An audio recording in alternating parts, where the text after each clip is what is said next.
Oke, kita masuk sekarang. Sekali lagi saya katakan ada 3 dimensi di dalam yang namanya knowledge worker.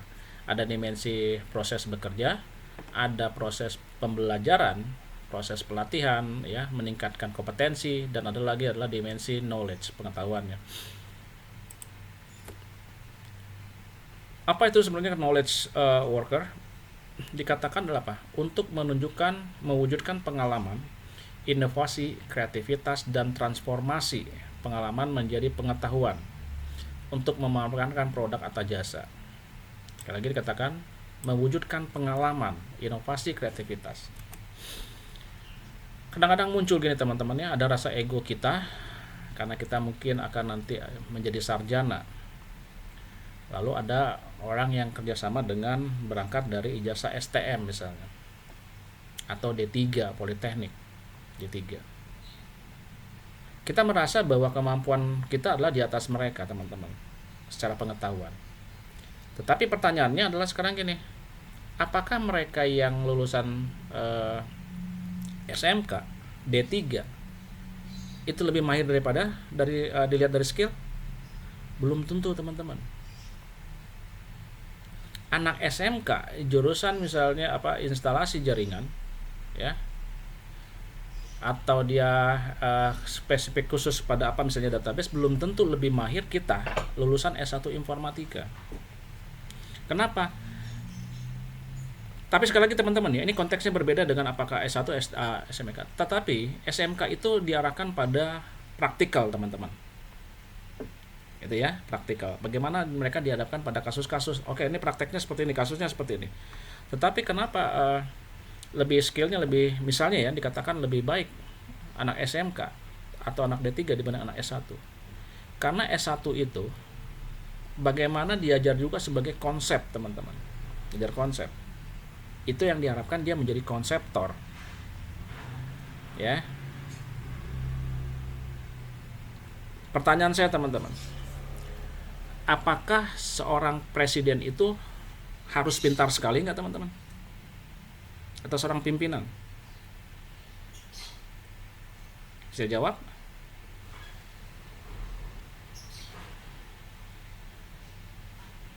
Perlu nggak dijawab? Perlu nggak seseorang bos, pimpinan itu harus pintar banget, smart banget? Raymond? Apa pendapat kamu? Apakah pemimpin bos itu harus smart banget? Nah, kalau pendapat saya sih Pak, harus sih, sebagai dia kan sebagai pemimpin juga, jadi harus mikir ke depannya juga sih Pak. Oke, ya. Smart, betul ya, saya setuju ya. Kalau dia harus smart, harus. Tapi kalau smart banget, nggak juga Raymond. Tapi dia harus punya kemampuan smart. Knowledge-nya harus bagus. Kenapa? Dia bisa membentuk tim yang bagus dengan staffnya yang bagus teman-teman, yang sangat-sangat baik, yang sangat handal. Dia hanya memanage saja bagaimana punya sumber daya yang sangat-sangat baik, ya. Dia kolaborasikan itu menjadi suatu tim yang sangat baik, ya. Tapi betul Raymond katakan, seorang pimpinan harus punya kemampuan skill yang baik dibanding bawahannya. Tetapi akan lebih baik apabila itu ditunjang dengan anak buahnya yang skillnya baik. Sama presiden, menteri-menterinya harus cakap, ya, anak buahnya harus cakap semua. Supaya apa? Supaya bisa bersinergi dengan pimpinannya. Di mana itu didapatkan dari mana? Ya, dari pengalamannya, inovasinya, kreativitasnya, dan transformasinya. Orang-orang yang smart teman-teman, biasanya dia mempunyai inovasi, punya kreativitas. Dibanding orang yang biasa-biasa, dikatakan A, oke, ikut A. Dikatakan B, ikut B. Tapi kalau orang yang punya pengalaman, punya skill, punya inovasi kreatif, wah, jangan hanya A B saja dong, bagaimana kita terobos? Terobosan dengan membuat dengan yang C. Itu ya teman-teman ya. Nah, lalu knowledge worker itu mengubah bisnis dan pengalaman pribadi menjadi pengetahuan teman-teman, ya. Pengalaman pribadi ini menjadi pengetahuan. Bagaimana caranya? Lewat proses, ya. Pengalaman pribadinya bagaimana menangkap situasi, menilai situasi atau suatu pekerjaan, menerapkan dan berbagi, ya, menjadi sebuah pengetahuan. Lewat apa? Lewat proses teman-teman. Kalau kalian punya ilmu, kemampuan, pengalaman itu harus dibagi. Ya, itu ditangkap semua. Saya waktu itu pengalamannya kayak gini ya. Waktu saya misalnya memperbaiki sesuatu, membuat program sesuatu, kok banyak trouble-nya di sini, database-nya kok salah. Itu menjadi pengalaman yang harus kita tangkap supaya nanti itu menjadi sebuah pengetahuan yang baru bagi kita. Dan itu harus disebar kepada teman-teman gitu ya. Itu yang dimaksud dengan knowledge worker. Nah, di dalam atribut pekerja pengetahuan ya, saya bilang aja pekerja pengetahuan teman-teman ya, atau pekerja pintar. Itu satu katanya apa? Harus memiliki keunikan katanya. Orang-orang pintar itu biasanya unik teman-teman. Ya. Kadang-kadang pendapatnya, idenya itu disebut ide gila. Padahal dia berpikir sebelum orang lain berpikir. Si pekerja pintar dia unik. Kenapa? Dia sudah memikirkan sesuatu yang belum dipikirkan teman-temannya. Maka kadang-kadang dianggap kamu mah sigano gelo gitu. Atau kamu mah memikirkan sesuatu yang sulit, yang susah. Padahal tidak. Ya. Dia memiliki kuningan. Pertemuan pribadi dan profesional memang sejalan dengan visi perusahaan. Seorang pekerja pengetahuan itu harus mempunyai pertemuan pribadi dan profesional sejalan dengan visi perusahaan. Kalau visi perusahaannya A, ya dia harus sejalan dengan A. Ya, nggak mungkin dia visinya A, dia menjalankan di B. Berarti nggak selaras teman-teman dengan visi perusahaan itu. Mengadopsi sikap kolaborasi, menggabungkan dan berbagi yang saya katakan tadi teman-teman. Ya, pada saat kita menangkap sesuatu pengetahuan, pengalaman, maka itu harus dikolaborasikan dengan sesuatu pengetahuan yang lain. Dan itu harus berbagi, jangan pedit teman-teman. Ya, kalau pedit ilmu kita juga nggak akan berkembang, kan nggak akan jadi pahala. Ya, seperti itu. Memiliki kapasitas inovatif dan pikiran kreatif yang tadi dikatakan tadi ya, memiliki pemahaman yang jelas dari bisnis yang dijalankan. Kalau saya ingin menjalankan bisnis tentang makanan baru misalnya, maka saya harus memiliki pemahaman yang jelas. Mau dibawa kemana ini, gitu ya? Atau nanti kira-kira bagaimana prospeknya, itu harus memiliki pemahaman yang jelas. Bersedia untuk belajar teman-teman. Seorang pekerja pengetahuan harus mau untuk belajar, bersedia untuk belajar, diajarin mau. Jangan sudah nggak bisa, diajarin nggak mau, gitu ya, asal sok pinter, gitu. Ini melupakan apa? Melupakan cara-cara yang lama. Oh, kesalahan kemarin saya seperti ini, itu jangan dilakukan lagi, lupakan saja. Sesuatu yang tidak baik dilupakan saja. Dan mengadopsi cara-cara yang baru. Bagaimana saya misalnya membuat kue ya, atau membuat bakso dengan cara manual di kepal-kepal gitu, bagaimana dengan cara-cara yang baru sekarang, apakah lebih efektif? Harus mengadopsi seperti itu juga. Mampu mengendalikan diri sendiri ya, self controlling teman-teman, dan belajar secara mandiri. Pada saat kita mempunyai emosi ya, emosi yang mungkin tidak sejalan dan akhirnya penolakan ya teman-teman ya, maka kita harus bisa mengendalikan diri kita. Apakah yang kita lakukan ini akan merugikan kita sendiri, merugikan perusahaan, atau merugikan teman-teman? Harus kita kendalikan. Dan belajar secara mandiri, jangan nunggu ada pelatihan, ada nunggu disuruh belajar gitu kan. Belajar secara mandiri. Supaya apa? Kemampuan kita semakin tumbuh. Bersedia untuk tumbuh dengan perusahaan. Kalau kita sudah bekerja dengan sebuah perusahaan teman-teman, maka kita biarkan tumbuh bersama perusahaan itu. Pak, bagaimana Pak, saya akan tumbuh di perusahaan ini, tapi saya nggak mau tumbuh, gimana ya? Tapi saya hanya sebagai batu loncatan terhadap perusahaan ini. Ya silakan saja teman-teman. Sesuatu ilmu yang kita dapat dimanapun kita berada itu tidak akan sia-sia. Ya, tumbuh di perusahaan A dengan ketumbuhannya adalah A. Nah kan si A ini tidak akan hilang teman-teman pada saat kita pindah kepada perusahaan lain. Akan bertambah seperti itu. Bersedia untuk tumbuh dengan perusahaan. Loyal ya, loyal, setia gitu. Loyal dan setia sama ya. Dan bagaimana kita bisa mengembangkan diri dan tumbuh di situ. Nah, apa yang harus dimiliki dari seorang knowledge worker? Kompetensi intinya adalah gini. Harus mampu mempunyai keterampilan berpikir. Apa saja itu? Visi ya. Visi tentang bagaimana produk atau perusahaan dapat menjadi lebih baik. Artinya ini bukan visi perusahaan ya teman-teman ya. Visi di sini adalah visi yang kita punya yang selaras atau sejalan dengan misi perusahaan. Kalau visi perusahaannya A, maka kita harus selaras dengan A juga.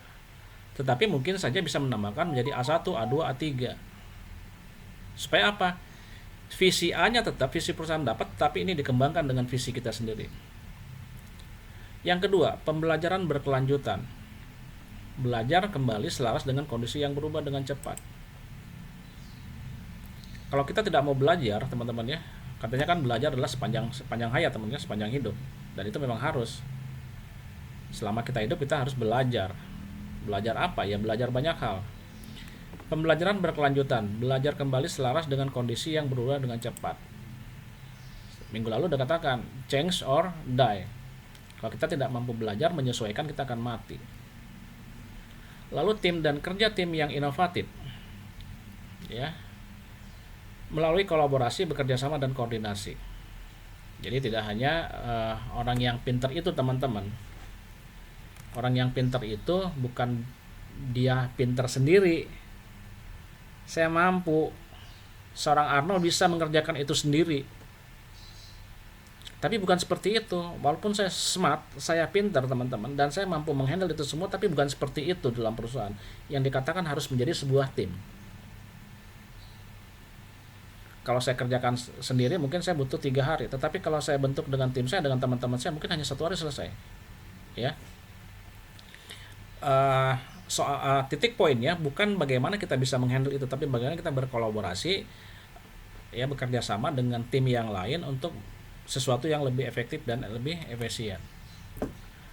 Inovasi dan kreativitas yang tadi dikatakan di sini bermimpi.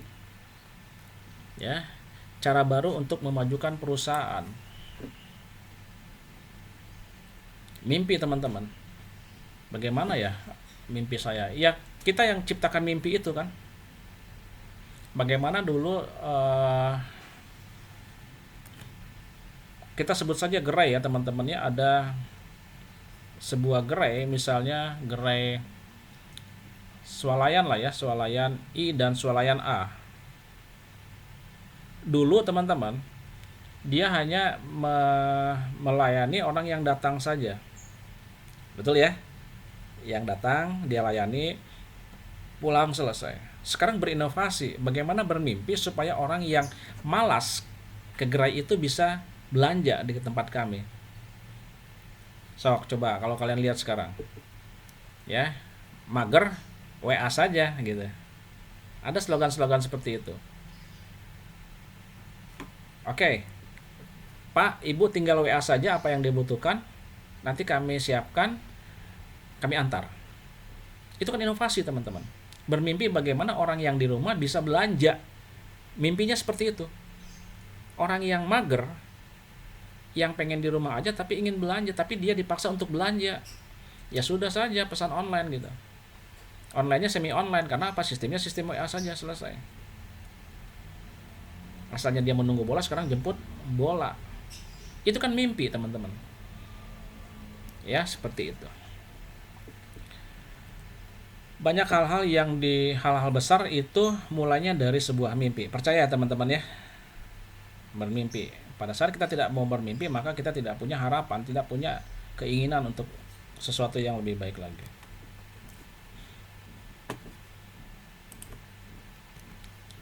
Lalu kompetensi yang berikutnya adalah pengambilan risiko dan potensi keberhasilan. Membuat keputusan bersama dengan risiko yang diperhitungkan. Kita sudah belajar namanya manajemen risiko. Risiko itu ada nggak? Ya ada. Semakin besar risiko, biasanya kan semakin itu ya. Itu paradigma lama. Semakin besar risiko katanya benefitnya semakin tinggi. Tetapi bukan itu sekarang paradigma yang baru. Bagaimana risiko diminimalkan. Jadi pengambilan risiko ya harus dilakukan. Kalau saya ngambil risiko A, maka potensi keberhasilannya berapa persen? Saya mengambil risiko B, saya potensi keberhasilannya berapa persen? Itu harus diperhitungkan di sini. Dan itu yang orang-orang yang smart ya. Tidak hanya untung-untungan. Untung-untungan nggak ada teorinya teman-teman. Ya, itu sama dengan main judi gitu ya. Nah, lalu pengambilan keputusan. berkeinginan untuk merangkul disiplin profesional, kesabaran dan tekad. Nah, keputusan ini dari apa? Dari keinginan untuk merangkul disiplin profesional, ya. Bagaimana di dalam bekerja saya harus profesional. Pada saat jam kerja saya harus seperti ini. Lalu kesabaran dan tekadnya harus bulat. Lalu budaya tanggung jawab, kompetensi yang berikutnya harus dimiliki seorang worker, knowledge worker adalah budaya tanggung jawab terhadap pengetahuan, kesetiaan dan komitmen terhadap manajer atau pemimpin seseorang, teman-teman. Pada saat kita masuk ke dalam dunia kerja, kita pasti punya atasan, teman-teman. Ya, punya atasan langsung, baik langsung ataupun tidak langsung. Nah, kita harus setia dong pada pimpinan itu. Ya, secara struktural kita di bawahnya. Kita harus loyal dan komit. Apa yang digariskan oleh atasan kita yang baik, oke, lakukan. Kecuali kalau disuruh korupsi, teman-teman. Ya, itu tidak harus setia. Ya. Itu harus ditolak. Nah, pada saat suatu perubahan yang baik, dengan tujuan yang baik, dengan target yang baik, maka kalian harus setia kepada kesetiaan dan komitmen terhadap manajer. Ya, teman-teman ya.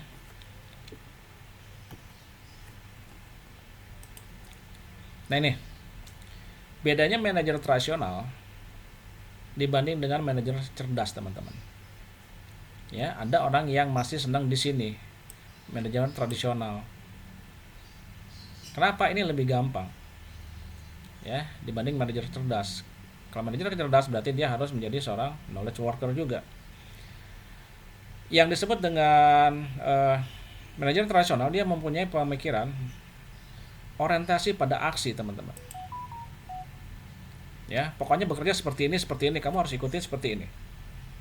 Tetapi kalau orang yang manajer cerdas sebagai knowledge worker, dia orientasi terhadap belajar. Apakah tidak perlu aksi? Ya harus juga dong. Orang bekerja berarti harus ada aksi. Tetapi aksinya itu harus didukung terhadap belajar atau berlatih, meningkatkan skill. Itu tentang manajer cerdas. Lalu di tradisional itu menghabiskan sebagian besar waktu untuk mengawasi, mendelegasikan, mengendalikan dan memastikan prosedurnya dipenuhi. Oke, Albert, kamu harus seperti ini ya. Kerjanya seperti ini. Nanti prosesnya seperti ini, gini-gini. Kalau saya sebagai manajer tradisional, saya akan melihat itu, memantau itu. Betul nggak? Ya, karena apa? Dia orientasi pada aksinya saja. Dia seperti itu. Sedangkan pada manajer cerdas, fokus pada pembelajaran organisasi untuk memastikan keunggulan operasionalnya. Dia tidak perlu misalnya kadang-kadang gini, teman-teman ya. Ada orang yang manajer itu harus sesuai dengan prosedur yang diberikan. Tetapi kadang-kadang ada juga yang memberikan prosedur, silakan prosedurnya apa saja, yang penting tidak keluar dari jalur dan lebih baik dan optimal. Dan itu akan meningkatkan keunggulan operasional. Ya silakan saja, outputnya lebih baik, ya pasti akan lebih seperti itu. Itu ya, yang tradisional. Yang manajemen tradisional menguasai pekerjaan bawahan karena mereka pernah menjadi pekerja. Nah, ini.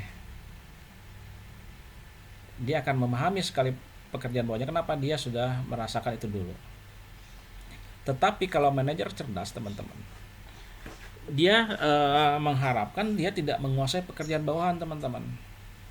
Karena apa? Dengan menggunakan kata menguasai, biasanya konsepnya jadi berubah asumsinya. Kalau menguasai pekerjaan bawahan, jadi apa-apa pekerjaan harus tunduk, pekerja bawahan harus tunduk terhadap atasannya. Ya, artinya akan membuat kadang-kadang mati, teman-teman. Mati inovasi, mati kreativitas, mati ide. Kenapa? Kamu bawaan saya. Gitu ya, teman-teman ya. Tetapi kalau misalnya manajer cerdas, oke, dia tidak mengawasi, ya. Mungkin dianggap sebagai partner. Apakah Pak dikendalikan, apakah diawasi? Iya juga dong. Ya, itu salah satu job desk-nya seorang manajer. Tetapi dia tidak menguasai pekerjaan bawahannya. Itu ya, teman-teman. Karena apa? Diharapkan si pekerjaannya belajar dan belajar dan belajar, termasuk dengan manajernya itu sendiri. Manajer tradisional itu juga disebutkan seorang supervisor dan pemberi perintah. Ya. Teman-teman ya. Seorang kalau yang cerdas itu seorang fasilitator, dia memberikan fasilitasi, dan seorang guru, teman-teman.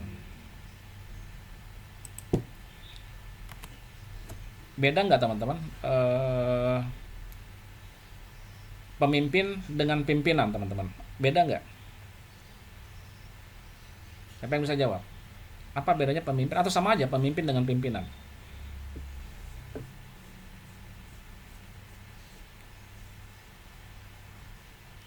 Ada yang bisa jawab?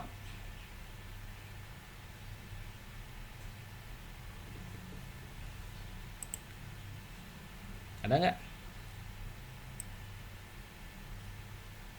Ihsan bisa jawab?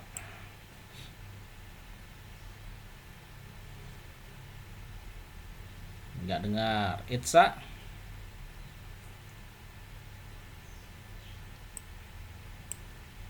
Jilan? Ini orangnya pada nggak ada semua gitu di sini.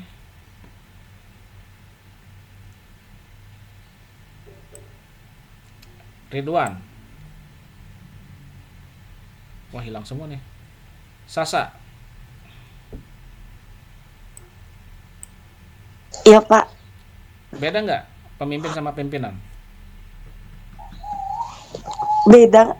Bedanya di mana, Sa? Kalau pimpinan itu lebih ke orang yang fokus. Kalau pemimpin itu pimpinan sama pemimpin kan Pak. Ya.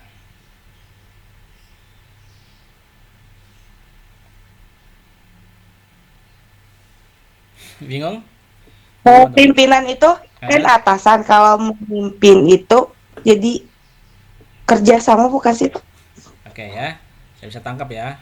Jadi gini, teman-teman, semua orang bisa jadi pimpinan. Setuju? Setuju nggak? Albert, setuju nggak? Apriliani udah Setuju Pak. setuju ya? Setiap orang bisa jadi pimpinan, apalagi perusahaannya adalah perusahaan nenek moyangnya, teman-teman. Ya, diangkatnya jadi bos, jadi manajer. Sekali lagi saya katakan, seseorang bisa dengan gampang, seseorang semua bisa jadi pimpinan. Tetapi semua orang tidak bisa menjadi pemimpin, teman-teman. Tidak semua orang bisa menjadi pemimpin. Ya, yang dimaksud di sini adalah pada saat apa? Seorang supervisor itu pemberi perintah. Seorang supervisor itu bisa menjadi seorang pimpinan, teman-teman. Gitu ya, di sini. Sedangkan di orientasi terhadap belajar, manajer cerdas itu seorang fasilitator. Di sini dia menjadi seorang pemimpin, teman-teman. Beda banget. Kalau pimpinan biasanya saya nunjuk, nyuruh gitu ya. Tapi kalau pemimpin itu mengarahkan, ya, mengajak untuk bekerja sama. Dia akan memanage semua itu, mengatur dengan baik. Kalau pimpinan hanya nyuruh, teman-teman. Nah, makanya di sini adalah seorang supervisor, pemberi perintah. Sedangkan dia seorang fasilitator, dia menyiapkan sebagai fasilitatif. Oke, saya kasih fasilitas ini ya, oke, kita kerjasama. Dan seorang guru itu adalah mengajarkan, ya, memberitahu yang salah, memberikan sesuatu yang tidak tahu menjadi tahu, itu seorang guru atau seorang pengajar. Nah, ini teman-teman bedanya. Sekali lagi, seseorang itu sudah bisa dikatakan bisa menjadi pimpinan.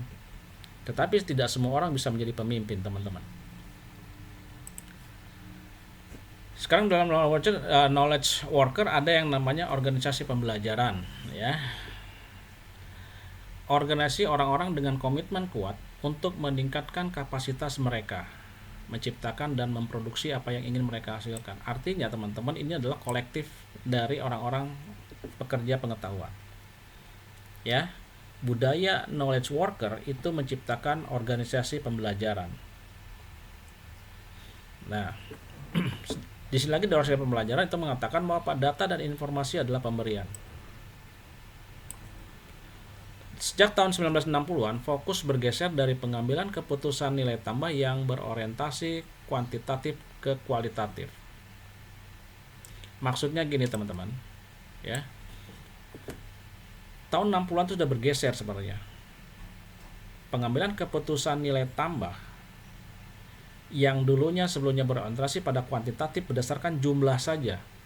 Oke, kita produksi harus 100 misalnya, 100 pieces. Tetapi dengan organisasi pembelajaran itu bergeser nilai tambahnya menjadi apa? Ke kualitatif. Oke, nggak apa-apa. Produknya 70 gitu ya, 70. Tetapi dengan kualitasnya yang terbaik.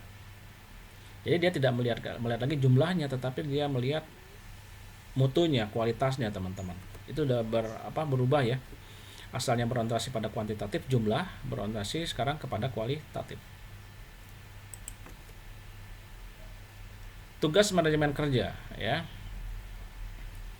Jadi ada kita tahu ya, organisasi kerja, lalu ada personal kerja, ada manajemen kerja. Tugasnya apa? Mengelola pengetahuan karyawan. Manajemen ya. Mengelola pengetahuan karyawan. Kalau karyawannya kurang, silakan dilatih training, panggil trainernya dan seterusnya. Lalu mencari, membuat, berbagi dan menggunakan pengetahuan secara teratur, berkala. Oke. Misalnya 4 tahun sekali, setahun sekali ada training ya, atau seperti apa. Lalu mempertahankan motivasi kerja di kalangan pekerja pengetahuan. Motivasi kerja. Jadi teman-teman, kadang-kadang kalau setiap tahun itu ada yang nama di perusahaan tuh suka ada yang namanya team building lagi ya. Building team. Kenapa? Supaya motivasi lagi teman-teman. Di tahun kedua nih sudah mulai loyo nih motivasinya. Oke, kita team building ya. Supaya apa? Merecharge lagi, mengembalikan motivasi-motivasi yang sudah mungkin lupa gitu. Supaya apa itu? Supaya memastikan kesiapan untuk bekerja, terutama saat darurat. Kita harus siap untuk bekerja, lebih siap lagi untuk yang saat darurat, di saat kita dibutuhkan. Lalu mengalokasikan upaya dan mengalihkan kontrol di antara tugas-tugas. Oke, kita coba lagi yang berikutnya. Yang berikutnya masih lanjutannya. Berbagi informasi dan mengintegrasikan pekerjaan di antara pekerja pengetahuan. Ya, udah pasti teman-teman ya, harus berbagi informasi supaya informasi itu dibutuhkan. Lalu diintegrasikan, disatukan, ya, terintegrasi. Lalu mempekerjakan atau merekrut individu yang cerdas dan mencari pengetahuan. Makanya di dalam lowongan kerja biasanya merekrut dengan syarat-syarat minimum yang mereka kehendaki. Ya, teman-teman ya. Harus bisa ini, harus punya sertifikat ini supaya apa? Nah, gitu ya.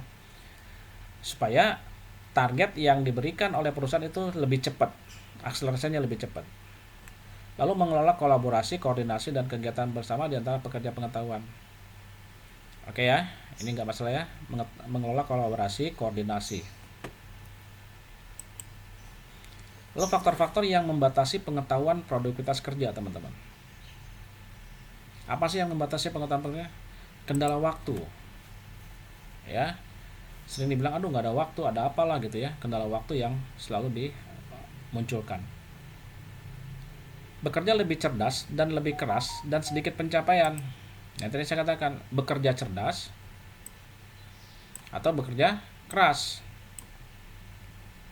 Ya, udah kerja keras sedikit pencapaian. Padahal kalau bekerja cerdas justru mungkin lebih banyak pencapaiannya seperti itu. Pekerja pengetahuan yang melakukan pekerjaan yang tidak disewa oleh perusahaan. Jadi pekerja pengetahuan yang melakukan pekerjaan yang tidak disewa oleh perusahaan.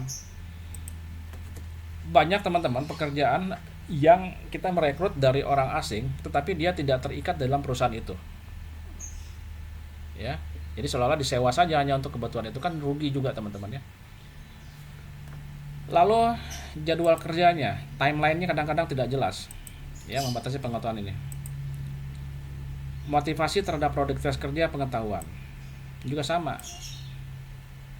Faktor yang membatasi pengetahuan produktivitas kerja adalah motivasi.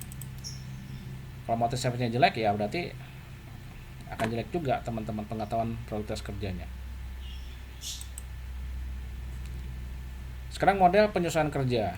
memastikan kecocokan yang tepat antara kebutuhan pekerja, pengetahuan dan persyaratan pekerjaan mereka. Ini yang dikatakan tadi bahwa apa? Dia meng-hire orang dengan syarat minimal. Ya, harus pintar pemrograman, misalnya pemrograman berbasis objek, dicantumkan dalam syarat minimalnya. Supaya apa, teman-teman? Pada saat itu sudah direkrut pekerja itu, maka akan sesuai dengan kebutuhan, tepat dengan kebutuhan yang dibutuhkan oleh perusahaan. Lalu mencapai dan mempertahankan kecocokan dengan lingkungan kerja adalah motif dasar perilaku kerja manusia. Cocok nggak nih lingkungannya ya dengan dasar perilaku dia? Itu biasanya orang-orang HRD jago, teman-teman ya, karena dia biasanya dari psikologi, dia akan melihat itu. Ketika individu mencapai korespondensi, ia dapat melanjutkan peluang masa depan dengan perusahaan. Ya, jika dia sudah klik, teman-teman, maka dia dapat peluang masa depan dengan perusahaan itu akan lebih baik lagi. Itu model-model penyesuaian kerjanya.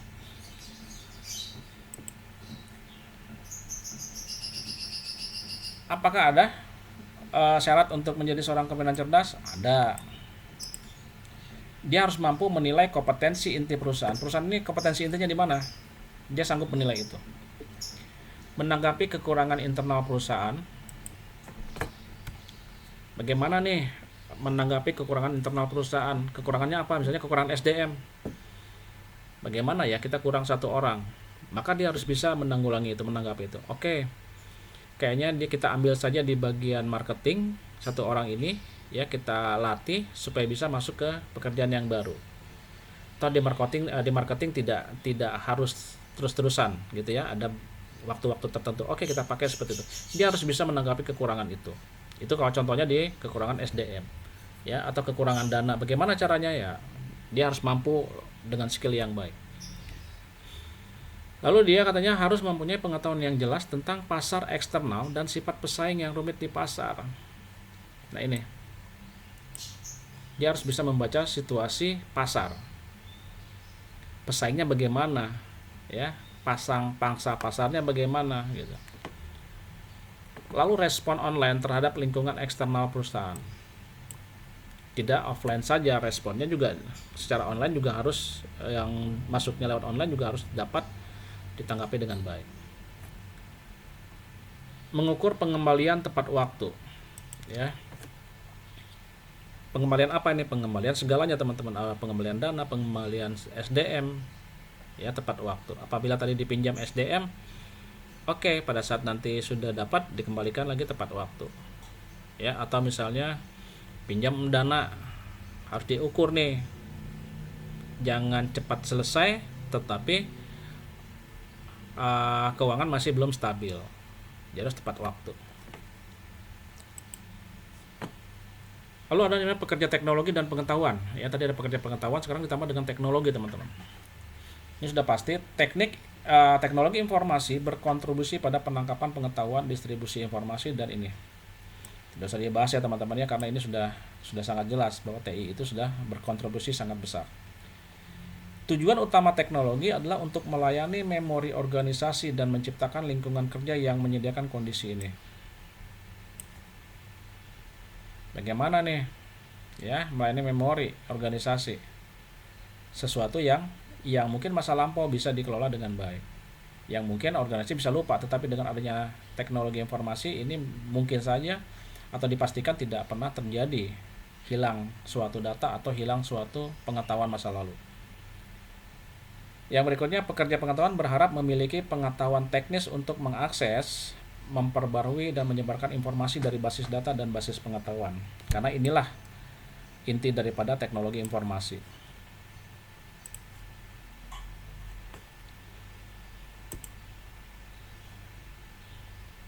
Oke, sekarang keterampilan pekerja pengetahuan. Keterampilannya ya, tadi ini adalah pekerja teknologi, sekarang keterampilannya. Apa sih yang menjadi keterampilan pekerja pengetahuan? Keterampilan dan kemampuan teknis, tidak hanya konsep tapi teknis juga, teman-teman. Lalu pengalaman profesional, ciri-ciri lembut seperti rasa budaya, ya. Dikatakan lembut kenapa? Rasa budaya. Rasa budaya itu harus kita sikapi atau kita rasakan dengan hati juga ya teman-teman ya. Hanya dengan lembut. Politik dan aspek pengetahuan pribadi dalam bisnis. Oke, atribut pribadi. Ya, apakah kita atribut pribadinya dari pekerja yang mempunyai latar belakang yang sesuai dengan pekerjaan kita, gitu ya. Kemampuan berkomunikasi, ini hampir di semua lini pekerjaan harus mampu berkomunikasi dengan baik. Nah, ini keterampilan pekerja pengetahuan teman-teman. Latar belakang pendidikan dan gelar sarjana. Dikatakan tadi bahwa SMK dengan S1, syaratnya S1. Padahal mungkin belum tentu keterampilan yang dimiliki seorang sarjana itu lebih baik dibanding SMK, ya. Belum tentu ya teman-teman ya. Tetapi yang jelas seorang S1 akan akan dibuat menjadi orang yang tahu konsep dan tahu teknis. Ya, makanya kita menang di sarjana itu karena kita punya teknik dan punya konsep. Jadi katakan latar belakang pendidikannya.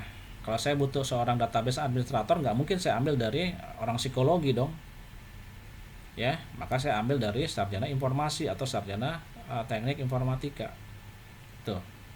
Karena berdasarkan skillnya, kemampuannya, keterampilannya.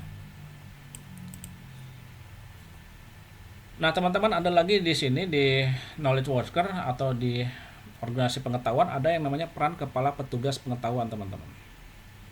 Ya, kepala unitnya. Dikatakan apa di situ? Memaksimalkan pengembalian investasi dalam pengetahuan. Ya.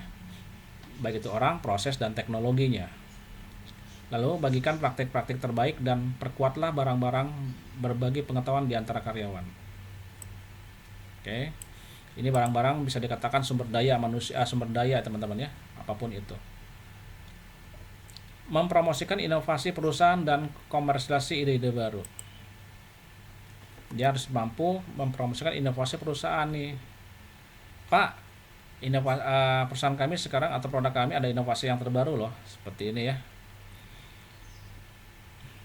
Contoh saja misalnya inovasi perusahaan selama ini, perusahaan misalnya membuat monitor TV, LED, LCD gitu ya, dengan flat datar, layar datar. Sekarang ada inovasi monitor yang cekung, ada teman-teman? Ada ya? Jadi dia layarnya memang layar cekung gitu, bukan layar datar. Itu kan inovasi dari sebuah pengetahuan. Lalu meminimalkan brain drain ya, atau kehilangan pengetahuan di semua tingkatan bisnis. Jangan sampai pengetahuan-pengetahuan yang sudah ada itu hilang, tidak terpakai ya di tingkatan bisnis. Lalu diharapkan menjadi agen perubahan ya, change of agent. Lalu peneliti. Kenapa harus peneliti? Karena akan menghasilkan inovasi. Menjadi pendengar yang baik supaya apa? Kita mampu melihat, tangkap atau menangkap apa yang menjadi kebutuhan, apa yang menjadi keluhan daripada ini. Politikus bisa nggak? Ya bisa saja. Kenapa? Politikus bisa nanti berhubungan dengan administrasi kepada pemerintah, gitu ya. Itu kan jadi dianggap sebuah politikus.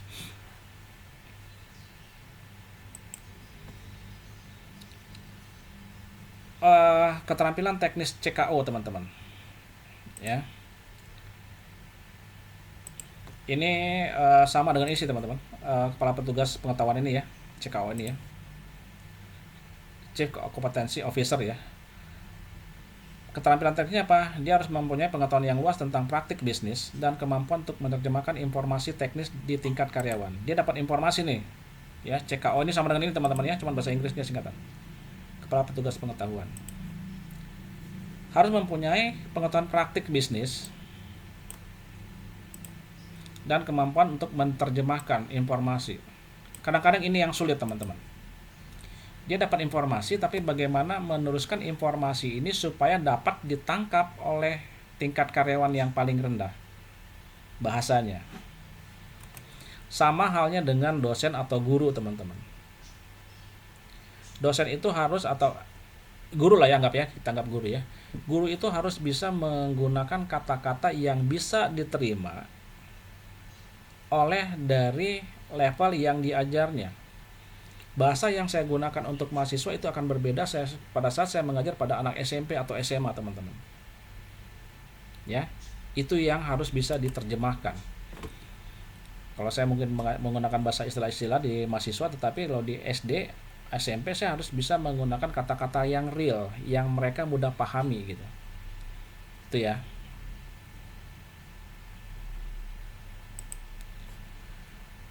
Keterampilan teknis sekolah adalah mengajar dan menjual. Ya. Mengajar, menjual, promosi. Lalu berkomunikasi. Berbicara dalam bahasa pengguna, bukan bahasa pemakai. Supaya apa? Konsumen menangkap dengan bahasanya mereka. Ya. Mungkin bahasa mereka adalah sebuah produk mahal nih harganya. Gitu ya teman-teman ya. Tetapi seorang perusahaan mungkin tidak bilang kata mahal produknya.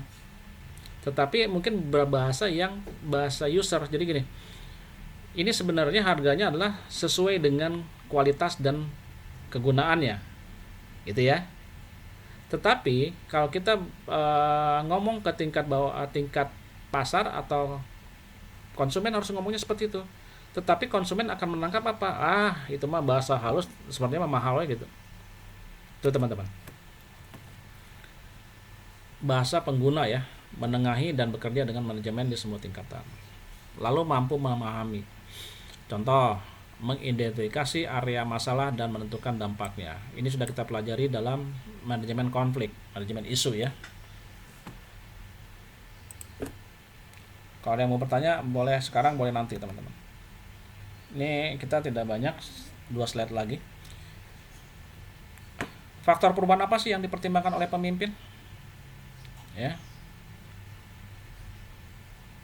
Kurang fokus pada masalah dan lebih pada kesuksesan dan peluang, teman-teman. Hayohwe yang dipikirkan apa? Kesuksesan dan peluang. Sebenarnya masalah dan kesuksesan itu adalah berbanding lurus. Kalau kita bisa menghandle masalah, teman-teman, dengan baik, maka kesuksesan itu akan datang sendirinya dan peluang itu akan muncul. Tetapi kalau masalah itu diabaikan, maka kesuksesan juga akan menjauh, peluang juga akan menyempit. Ya. Adopsi sikap yang memandang tantangan sebagai peluang. Ini teman-teman, ini yang sulit ya. Tantangan sebagai peluang. Ada yang bisa kasih contoh nggak? Tantangan menjadi peluang.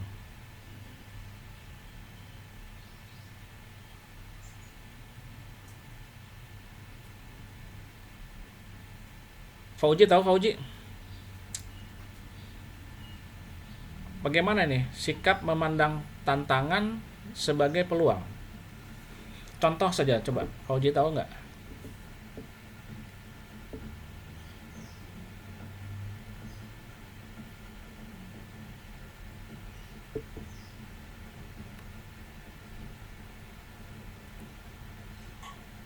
Albert. Teman-teman, pada saat kita menjawab tidak harus betul ya teman-teman ya. Kalau sudah tahu semua jawabannya, kita nggak usah kuliah, nggak usah belajar, gitu ya. Tapi kita berdiskusi bagaimana kita pemikiran kita seperti ini nih. Oke, kira-kira apa? Contoh aja, Bet. Tantangan Kalau aku Pak, sikap memandang tantangan sebagai peluang itu, kita menganggap tantangan itu untuk apa? Untuk kita bisa belajar lagi dari si tantangan itu. Jadi kalau misalnya kita makin banyak tantangan, makin banyak kita selesaikan tantangan, itu peluang dan keterampilan Pak. Gitu ya. Jadi keterampilan. Ya teman-teman, contoh yang paling gampang gini, tantangan menjadi peluang. Di masa pandemi ini teman-teman, gitu ya. Tantangannya apa? Orang sudah takut untuk belanja, takut keluar rumah. Itu kan tantangan ya bagi seorang pemasaran. Tetapi itu menjadi peluang nggak? Banget. Dimana sekarang online shop saja sudah peluang. Bagaimana kita membuat sebuah marketplace? Ya, itu kan tantangan. Orang nggak berani keluar. Bagaimana? Tantangan itu loh. Kita sikapi menjadi apa sebagai peluang? Oke, kita buat marketplace, online shop. Sama yang saya katakan tadi teman-teman, ada gerai I dan gerai A. Orang takut belanja keluar, pandemi, Akhirnya dia sistem WA bisa saja. Oke, pesan saja lewat WA, nanti kami antarkan. Itu kan tantangan menjadi sebuah peluang, teman-teman. Kalau kita bisa baca itu dengan baik, wah luar biasa, teman-teman. Ya. Jadi apa yang menjadi tantangan itu bisa menjadi peluang bagi kita.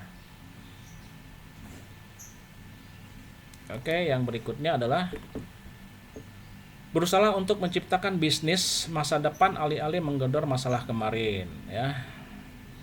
Ini alih-alih menggedor, jadi bisa saya ganti saja ya supaya ini.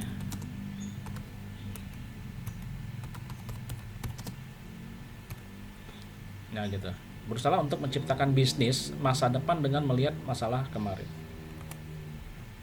Nah kalau kalian misalnya nanti habis sarjana ini, habis kuliah ini, bisa melihat dong kira-kira bisnis apa ya, bisnis masa depan.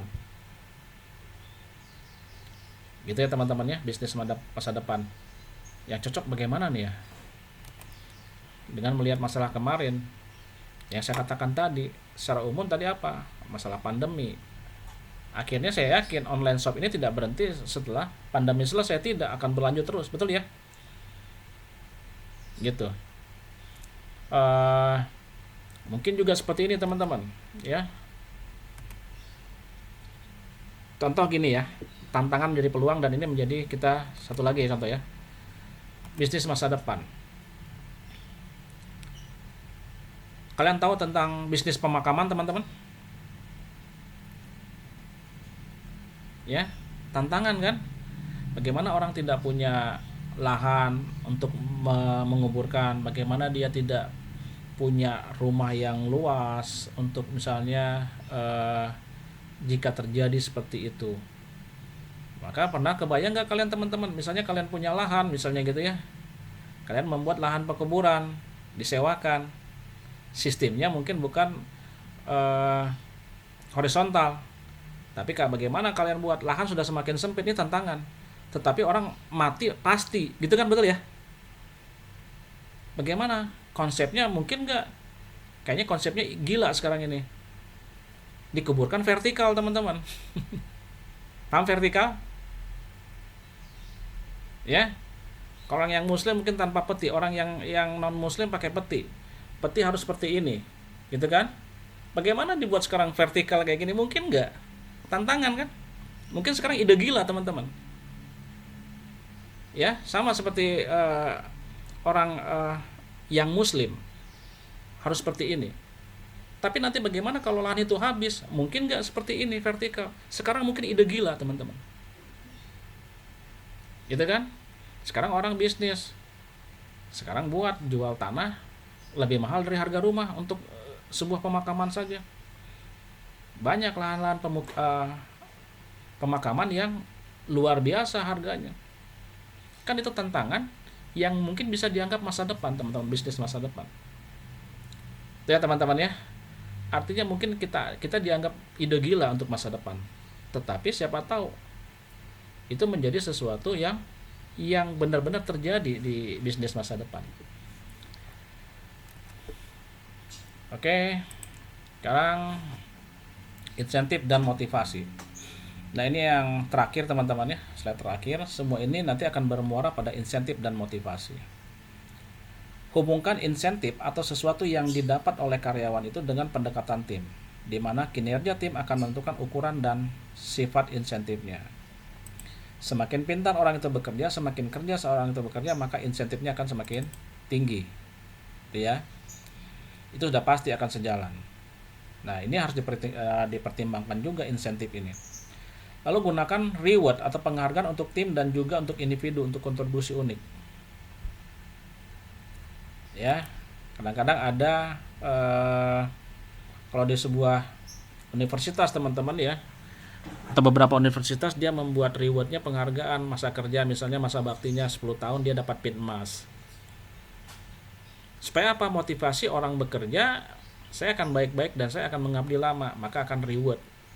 Dikasih pin emas gitu ya, dikasih cincin emas kalau emas, seperti itu.